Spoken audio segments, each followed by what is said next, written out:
Okay, now maybe we're going. Why do we see light split into various colors when we look through the diffraction grating or the spectrometer or the prism, but we don't just see that every day? Why do we only see white light? Bending. So light is bending. So how does that give us different colors if light is bending? If we separate the wavelengths, we'll get different colors. Right. So light bends, and how do the wavelengths get separated as they pass through the grating or the prism?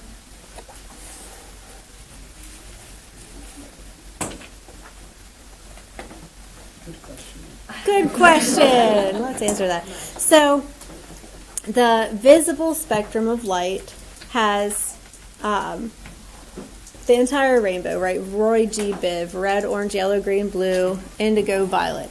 And so it has this kind of continuum of colors, and they are, the colors are determined by the wavelength. And so when each wavelength strikes something like a prism or a diffraction grating, it bends a different amount. Why does the light bend at all when it strikes a prism or a diffraction grating? Why does light bend when it strikes the prism or diffraction grating? No.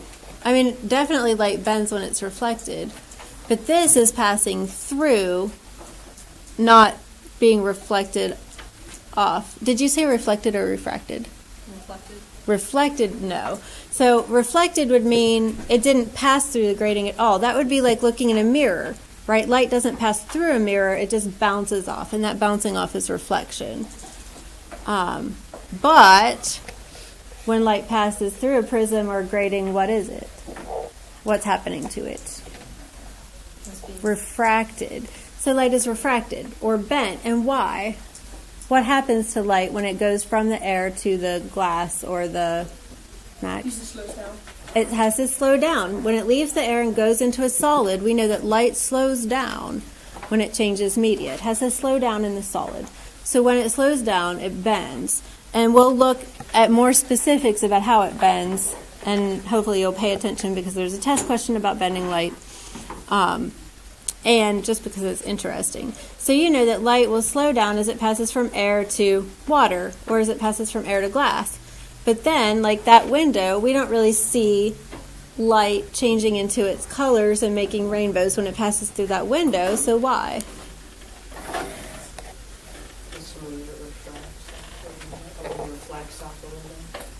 Some of it does reflect. Like you can sometimes see kind of your reflection in a window. So not all light passes through that clear window. But that's not why we don't see rainbows from that glass like we do the prism.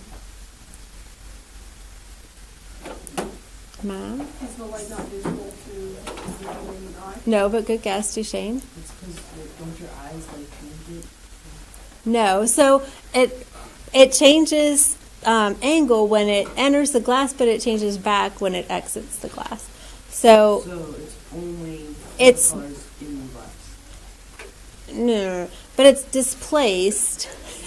Okay, it's displaced, but it's not refracted into its various wavelengths. So it fixes itself. Kinda, yeah. But It regroups. and because that glass is thin, it doesn't make so much of a difference. But like when you look into a pool, right, and then you see things are not exactly where you think they're going to be. And we're going to look at that too. So let's see how light can bend when it enters and exits water. It will. This is guys. Yes. You didn't quite answer the question. Why don't we see colors? Like, that was confusing. Oh, well, because it goes right in the window, and like let's make the window kind of thick, right? So if a light ray goes into the window like this, right, then it will slow down. So then, let me find a different color, and it slows down. I have to get a perpendicular here. All right, so it's going to bend toward, I can get the angle here, it'll bend toward a line that's perpendicular to the glass that it entered, okay? So it comes in at this angle and it bends toward this line and it travels through the glass, right? But then when it strikes the glass to exit the glass, it'll strike here and there'll be another shift so that it will bend, it'll speed back up into air and it'll bend away from the normal again. So it'll be displaced, but the angle won't have changed. So it comes back out just the way it was. That was confusing. That is confusing. And it's sort of hard to figure like where the line is. And there is a test question, not too complicated, but why is this leaking everywhere?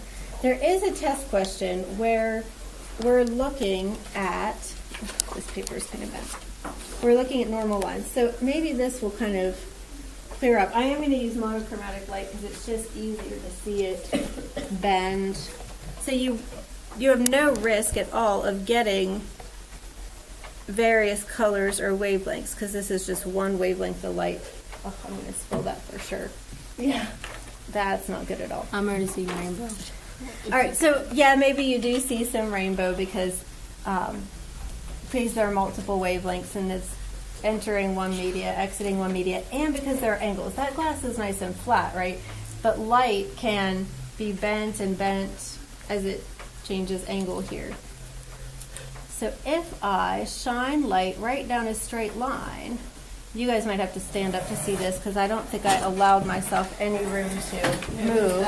I meant to move to you, but I think you're going to have to come to me, so come on over.